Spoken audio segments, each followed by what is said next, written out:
Welcome to That's No Class. I'm Brian Berumen. And I'm Morgan Darian. Welcome back to the home of class. Our listener talked about it, and this week it happened to me. Somebody told me I looked tired. And I got to tell you, it didn't feel good.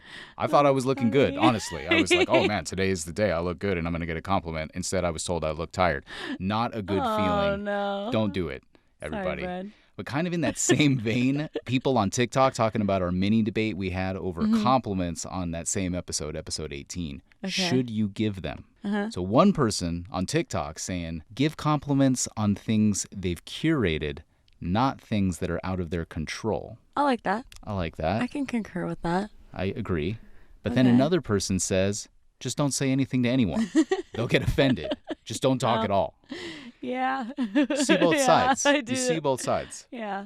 I respect anybody who makes either choice. For sure. It's a cool move. That's really funny. Okay, let's get to some news. Now here's the news.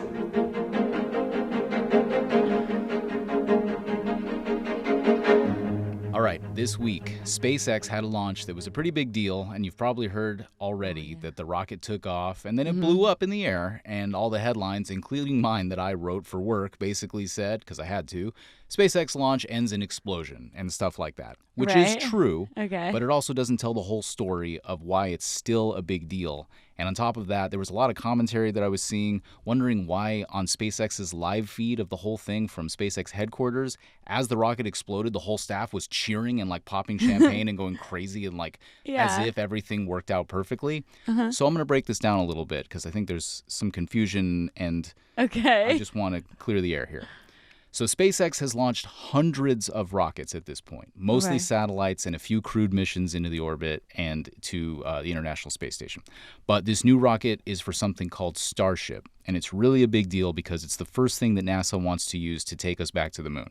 And that's because NASA doesn't even do these kinds of missions anymore. Right. They've basically given up on making vehicles to send people into space. The U.S. government basically gave up on sending humans to space. Done. So SpaceX is filling that. So Starship has two parts. Okay. Starship itself, which is this stainless steel torpedo-y looking thing, and then the rocket to take it into orbit, and that's called a booster. Starship's booster is called Super Heavy.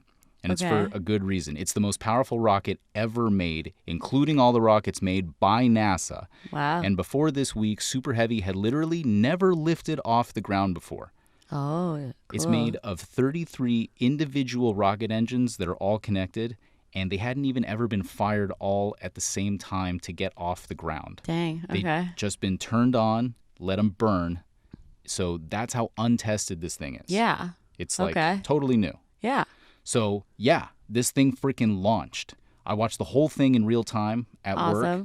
When it cleared the ground and it kept going for like 3 minutes straight, I was moved, honestly. That's cool. I thought to myself, like, my God, we're going back to the moon. Yeah. And we might even get to Mars in our lifetime. That's crazy. It's crazy. And again, this is the very first time this brand new thing has ever left the ground. Right. And yeah, after 4 minutes into the flight, it's obvious something was wrong and it started spinning. And this has been underreported in my opinion, but it's self-destructed. Oh. It blew up intentionally. It didn't accidentally explode as part of its design because it was clear that it wasn't going to make it into orbit. So, boom.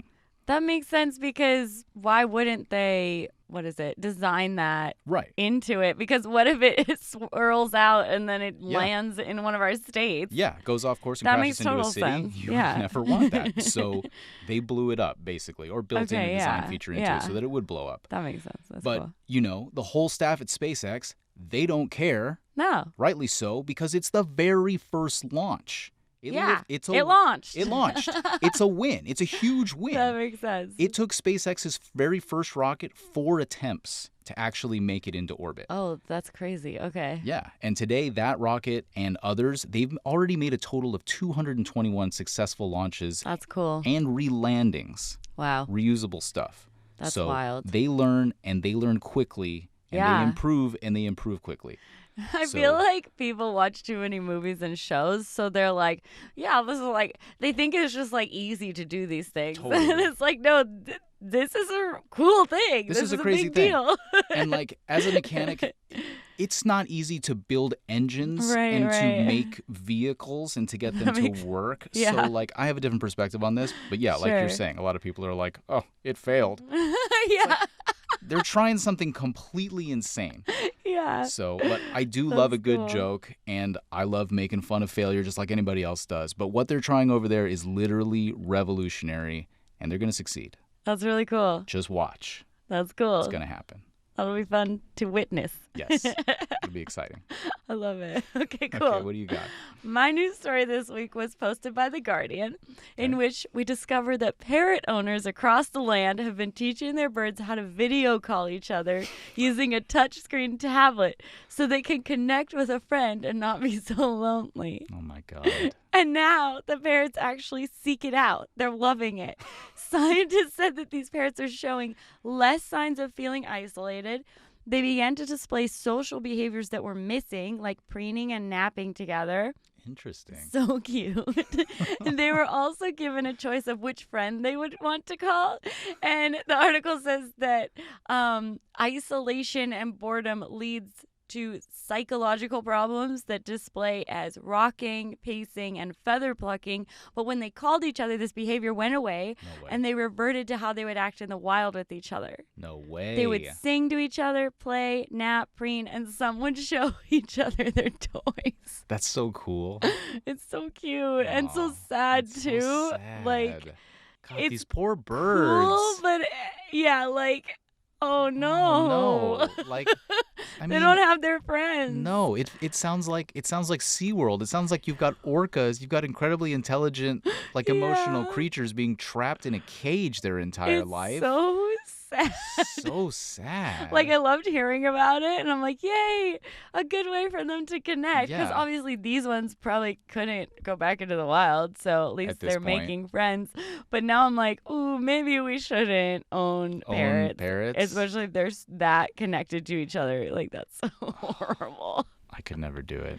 I know. I can't even keep a large dog in our house. Like, no, never. Oh, my gosh. But it's a really cool story. It's so cute. So did they? And they would like make jokes with each other and like turn upside down to like make the other one like react, like being funny for them. Yeah, that's so cool. So cute. Man, animals are so social. I know. I mean, which is way not a more surprise. social than like we really think they are. 100%. Especially like something like a bird, because I don't have a lot of interaction with birds. Yeah. You know. They don't purr. No. Or anything like that. Yeah. But that's a really cool. Yeah, it's a good one, Man, right? that's a bittersweet story. I know. If I've ever heard one right there. It's sweet, but oh no. Oh man. Okay. Well, all right. Well, when we come back, we are going to crack open a bottle of wine and have some cheese in one of our tastiest recurring segments.